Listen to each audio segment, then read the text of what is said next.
பத்திரிகையாளர்கள் எல்லாம் பஞ்சம் பிழைக்க வந்தவர்களாக சில அரசியல் தலைவர்கள் கருதுகிறார்கள். இதற்கு கால்கோல் விழா போட்டது யாருன்னு பார்த்தீங்கன்னா சீமான் தான். சீமான் தான் முதல்ல பத்திரிகையாளர்களை மரியாதை இல்லாமல் பேசுவது அப்படிங்கிற ஒரு ட்ரெண்டை ஆரம்பித்தான். அதற்கு பிறகு அதையே கை கொண்டு இப்போ அண்ணாமலை போன்ற மற்ற சிலரும் பத்திரிகையாளர்களை பார்த்தாலே மாதிரி பார்க்கறது, பத்திரிகையாளர்களை திருநாய்களை போல நடத்துவது என்கிற ஒரு கலாச்சாரத்துக்கு வந்துட்டானுங்க. ரீசெண்டாக பார்த்தீங்கன்னா இப்போ கூட பத்திரிகையாளர்களை பார்த்து நீங்களாம் கூலிக்கு வேலை பார்க்குறீங்க, நான் அப்படி கிடையாது அப்படின்னு சொல்லிட்டு நெஞ்ச நிமிர்த்தி சொல்கிறான் சீமான். நீங்கள்லாம் சம்பளம் வாங்கிட்டு வேலை செய்யுங்க, கூலிக்கு நான் கொள்கைக்கு போராடிட்டு இருக்கேன்.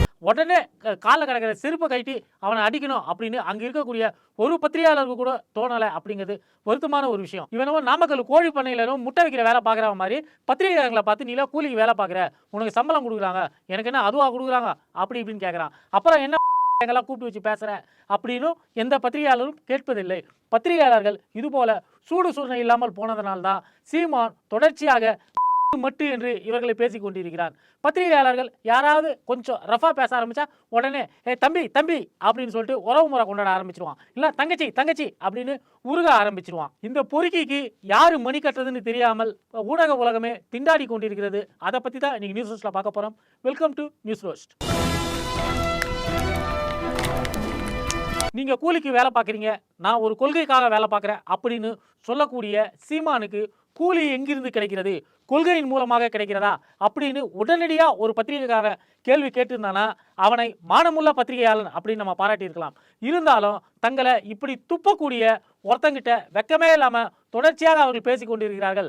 அதுவும் முன்னாடிலாம் ஒரு ப்ரெஸ் மீட்னா பார்த்தீங்கன்னா ஒரு தலைவர் உட்கார்ந்துருப்பார், அவர்கிட்ட இவங்க கேட்க வேண்டிய கேள்வியெல்லாம் கேட்பாங்க, அவர் பதில் சொல்லுவார். ஆனால் சீமான் அரசியலுக்கு வந்த பிறகு எப்படி ஆகி போச்சுன்னா சீமான் தனக்கு பின்னாடி ஒரு 20 பேரை வச்சு தான் எப்போவுமே ப்ரெஸ் மீட் கொடுப்பான். நீங்கள் நல்லா கவனிச்சிங்கன்னா தெரியும், தனியாக உட்காந்தா நம்ம பவுசு பள்ளிச்சிடும் அப்படின்னு அவனுக்கு தெரியும். சீமான் இங்கே காட்டுத்தனமாக எல்லாரையும் ஆபாசமாக அசிங்கமாக அவதூறாக பேசுவான். யாராவது அதில் கிராஸ் கொஸ்டின் கேட்டாங்கன்னா அவங்களையும் ஆபாசமாக பேசி வாயை அடக்கிடுவான். நீ தான் பெரிய முன்னேறின வெங்காயமாச்சே, நீ பிசிக்கு வா. இதற்கு அந்த பின்னாடி இருக்கக்கூடிய அலக்கை பொறுக்கிகள்லாம் சேர்த்துக்கிட்டு கைத்தட்டுறது, விசில் அடிக்கிறது, இப்படி தான் சீமானுடைய ப்ரெஸ் மீட்டு என்பது ஒரு மசாலா சினிமா மாதிரி ஒரு பொழுதுபோக்காக தான் போய்கொண்டிருக்கிறது. இந்த மாதிரி சீமான் ஏதாவது ஏடாகூடமாக திட்டுறது இதையெல்லாம் தூக்கி யூடியூப்ல போட்டோம்னா அது வைரல் ஆகிறது. அதை நிறைய பேர் விரும்பி பார்க்குறாங்க.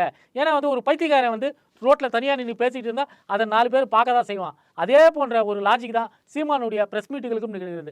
நீங்கள் நல்லா பார்த்தீங்கன்னா தெரியும், சீமான் டெய்லி கிட்டத்தட்ட ஒரு நாள் விட்டு ஒரு நாளாவது ப்ரெஸ் மீட் கொடுத்துடும், ப்ரெஸ்ஸுக்காரங்களை பார்க்குறான், ஏதாவது மேடையிலெல்லாம் பேசுகிறான். இதை பற்றி பாரம்பரியமான டிவி ஊடகங்களோ அல்லது செய்தித்தாள்களோ செய்திகளே போடாது. ஏன்னா அவன் பேசுகிறதுல செய்தியே கிடையாதுங்கிறது அவங்களுக்கு தெரியும். ஆனால் இந்த கத்துக்குட்டி பத்திரிகைகளான யூடியூப் சேனல்கள் போன்றவை தான் சீமானை ஒரு பொருட்டாக வைத்து அவன் பேசுகிறதைகளெல்லாம் ஒளிபரப்பிட்டு இருப்பாங்க. முன்னாடி ஒரு ப்ரெஸ் மீட்டில் இப்படி தான் பேசுகிறான். இவன் எங்களுக்கு ஓட்டு போடாத சிறுபான்மையினர், குறிப்பாக இஸ்லாமியர்களை சொல்கிறான், அவங்களாம் சாத்தானின் பிள்ளைகள் அப்படின்னு சொன்னான். அதை ஒரு ப்ரெஸ் மீட்டில் ஒருத்தர் கேள்வி கேட்குறாரு. கேள்வி கேட்டதுமே இவன் அந்த பத்திரிகையாளர் எப்படி எதிர்கொள்கிறான் அப்படின்னு பார்த்தீங்கன்னா, உன் பேர் என்ன அப்படின்னா அவர் சிராஜிதுன்னு சொல்கிறார். நீ சிராஜிதுனா அப்படி தான் பேசுவேன் அப்படின்னு சொல்லி பதில் கொடுக்குறான். தங்களுடைய சக பத்திரிகையாளர் ஒருத்தர் அவரை மத ரீதியாக ஒருத்தன் பேசுகிறான், நீ சிராஜிதுனா அப்படி தான் பேசுவேன் அப்படின்னு சொன்னால் இதுக்கு என்ன அர்த்தம்? அமெரிக்கா எல்லா இஸ்லாமியர்களையும் தீவிரவாதிகள் சொல்லிச்ச சதாம் ஹுசேனை முன் வச்சு, அந்த மாதிரி நீ இஸ்லாமியனாக இருந்தால் நீ இப்படி தான் பேசுவ அப்படின்னு ஒருத்தன் சொல்கிறான்னா அவனை ஏண்டா நாங்களாம் பத்திரிகைக்காரங்க, நாங்கள் ப்ரெஸ்ஸுக்காரங்க, நீ என்னடா எங்களுக்கு மத ரீதியாக முத்திரா குத்துறதுன்னு சொல்லிட்டு ஒரு 4 பத்திரிகைக்காரன் நீ கேட்டு அவன் வாய் மேலேயே ஒன்று போட்டுருந்தாங்கன்னா அதுக்கு பிறகு அவன் அப்படி பேசுவானா? அப்படி பண்ணாதனால தான் அவன் தொடர்ச்சியாக பேசிக்கிட்டு போகிறான். ஏற்கனவே ஒரு ப்ரெஸ் மீட்டில் இப்படி தான் சொன்னான், பத்திரிகைக்காரங்க மண்டையை உடைப்பேன் அப்படின்னு சொல்லி பேசினான். அப்போ அவன் என்னெல்லாம் பேசினா பார்த்தா, கேள்வி கேட்டால் அறிவாளி, பதில் சொன்னால் முட்டாளா அப்படின்றான். ப்ரெஸ்ஸுக்காரனா கேள்வி கேட்க தான் செய்வான். நீ ஏற்கனவே சொன்னீங்க கூலி வாங்கிட்டு வேலை பார்க்குறேன்னு சொல்லிட்டு, அவங்களுக்கு கூலி கொடுக்கப்படுறதே உன்ன மாதிரி தருதலையை பொறுக்கிய தற்கூரிய கேள்வி கேட்டு மடக்கிறதுக்கு தான் அவங்களுக்கு கூலியாக கொடுக்குறாங்க. இதில் சொல்கிறான், நீ கேள்வி கேட்டால் அறிவாளியா, நான் பதில் சொன்னால் நான் முட்டாளா, நான் உன்னை கேள்வி கேட்குறேன். இந்த ரேஞ்சில் தான் இவனுடைய ப்ரெஸ் மீட் எல்லாமே இதுவாகிட்டு இருக்குது. பத்திரிகையாளர்களுடைய மண்டையை உடைப்பான்னு போன ப்ரெஸ் மீட்டில் சொன்னியே, நாங்களாம் பத்திரிகைக்காரங்க வந்திருக்கிறோம், மண்டையை உடை பார்க்கலாம் அப்படின்னு சொல்லிட்டு அடுத்த ப்ரெஸ் மீட்டில் கேட்குறாங்க. அப்போ என்ன சொல்கிறான், நானா டெய்லியும் உங்கள் மண்டையை உடைப்பேன்னு சொல்லிட்டு பேசிக்கிட்டு இருக்கிறேன், நானா கையில் சுத்திகளோடைய அலையிறேன் அப்படின்னு சொல்லிட்டு லாஜிக்கே இல்லாமல் பேசுகிறான். எனக்கு ஆச்சரியமாக இருக்குது, இப்படிப்பட்ட ஒரு பொறுக்கி தினமும் பத்திரிகையாளர்களை இழிவுபடுத்துகிறான். அவனை சந்திக்க வரக்கூடிய செய்தியாளர்களை இப்படி தான் இழிவுபடுத்தி பேசிகிட்டு இருக்கான். இருந்தாலும் கூட அவன் ப்ரெஸ் மீட்டுக்கு இவங்க எதுக்கு மானங்கெட்டு போய் மைக்கை தூக்கிட்டு போய் நிற்கிறாங்க அப்படிங்கிறத நமக்கு முன்னாடி இருக்கக்கூடிய கேள்வியாக இருக்கிறது. இதே மாதிரி கேள்வி கேட்கக்கூடிய ஒரு பத்திரிகையாளர்கிட்ட யோ நீ என்ன கேட்கறல்ல யோ அப்படின்னு சொல்லி பேசுறான். பாருங்க, பத்திரிகையாளர்கள் யோ அப்படின்னு சொல்லி பேசுறான். நீ கேட்கறது இல்ல, நீ யார் நீ முதல்ல? யோ நீ என்ன கேட்கறல்ல அவங்க எல்லாம் கேட்டியா அப்படின்னு சொல்லி கேட்கறான். நீ யாரு முதல்ல அப்படின்றான். இது எனக்கு ஒன்றும் புரியல. ப்ரெஸ் மீட்னு ஒன்று கூப்பிடுற, அதுக்கு ப்ரெஸ்ன்னு சொல்லிட்டு பத்திரிகையிலேருந்து வராங்க. வந்ததுமே வந்து அது மாதிரி கேள்வி கேட்குறனால நீ யார் முதல்ல, உன் பேர் என்ன, நீ எங்கே வேலை பார்க்குற, இப்படி தான் வந்து கேட்குறான். அதில் பத்திரிகைக்காரர்களே அவன் வந்து எந்த லட்சத்தில் பேசுகிறான்னா, காதில் பஞ்சை வச்சுக்கிட்டு படுத்து கிடக்க நீ அந்த மாதிரியா நான் அப்படின்றான். காதில் பஞ்சை வச்சு படுத்துக்கிறது பேசவில்லை சொல்லி முடிச்சுக்கிறேன்.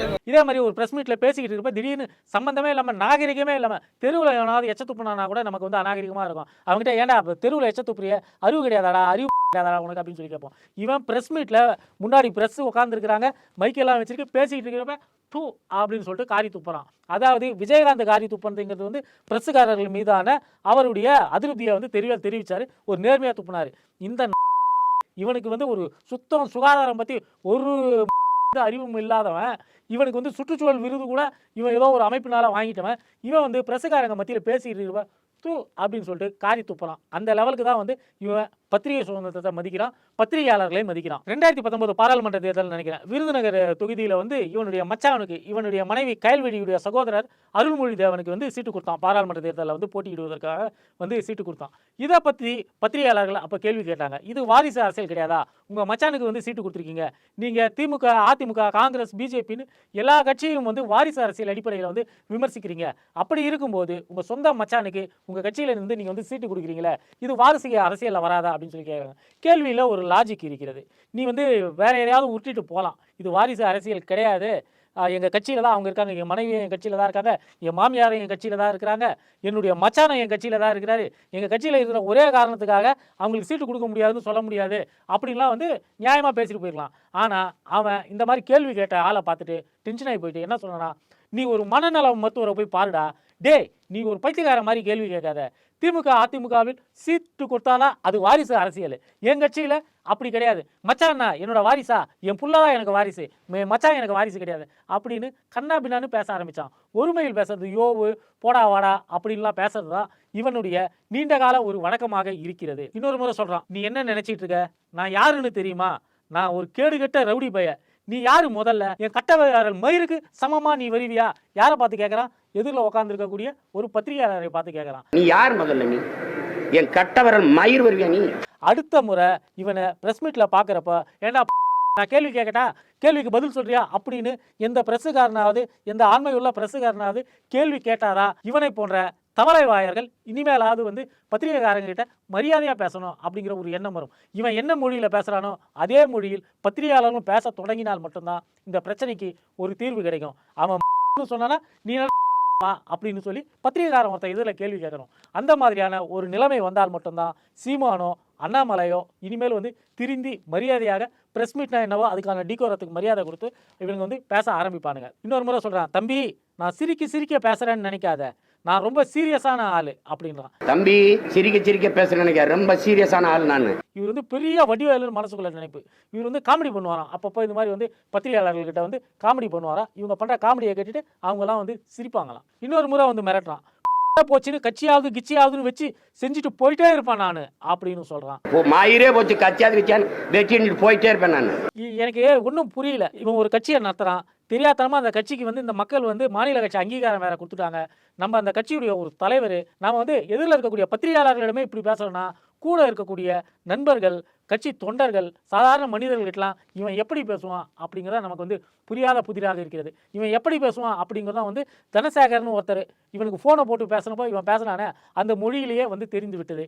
இவன் ஒரு தலைவன் கிடையாது, தற்குறி, இவன் ஒரு தலைவன் கிடையாது, ஒரு தருதலை அப்படிங்கிறத ஒவ்வொரு நாளும் இவன் நிரூபிச்சுக்கிட்டே இருக்கிறான். பத்திரிகையாளர்களிடமும் கூட இவனுடைய பொறுக்கித்தனத்தை தொடர்ச்சியாக காண்பித்து கொண்டேதான் இருக்கிறான். இப்படிப்பட்ட ஒரு பொறுக்கிக்கு தொண்டனாக இருப்பவர்கள் தான் நான் வந்து என்சிசி பயிற்சியாளர்னு சொல்லிட்டு பெண்களிடம் பாலியல் ரீதியாக அத்துமீறுவது, ஊர் ஊராக வந்து ரவுடித்தனம் செய்வது, சாதி சண்டை போடுவது, இது போன்ற வேலைகளை தான் அந்த கட்சிக்காரர்கள் செய்து கொண்டிருக்கிறார்கள். இந்த கட்சிக்காரர்கள் ஏன் இப்படி பொறுக்கிகளாக இருக்கிறார்கள் அப்படிங்கிற கேள்விக்கு பதில் என்னன்னா, அவங்களுடைய தலைவனே ஒரு தெருப்பொறுக்கியாக தான் இருக்கிறான் என்பதுதான் அதுக்கு பதிலாக இருக்க முடியும். வீடியோ பார்த்தவங்க லைக் பண்ணுங்கள், ஷேர் பண்ணுங்கள், கமெண்ட் பண்ணுங்கள். இதுவரை நம்ம சேனலை சப்ஸ்கிரைப் பண்ணாதவங்க மறக்காமல் சப்ஸ்கிரைப் பண்ணுங்கள்.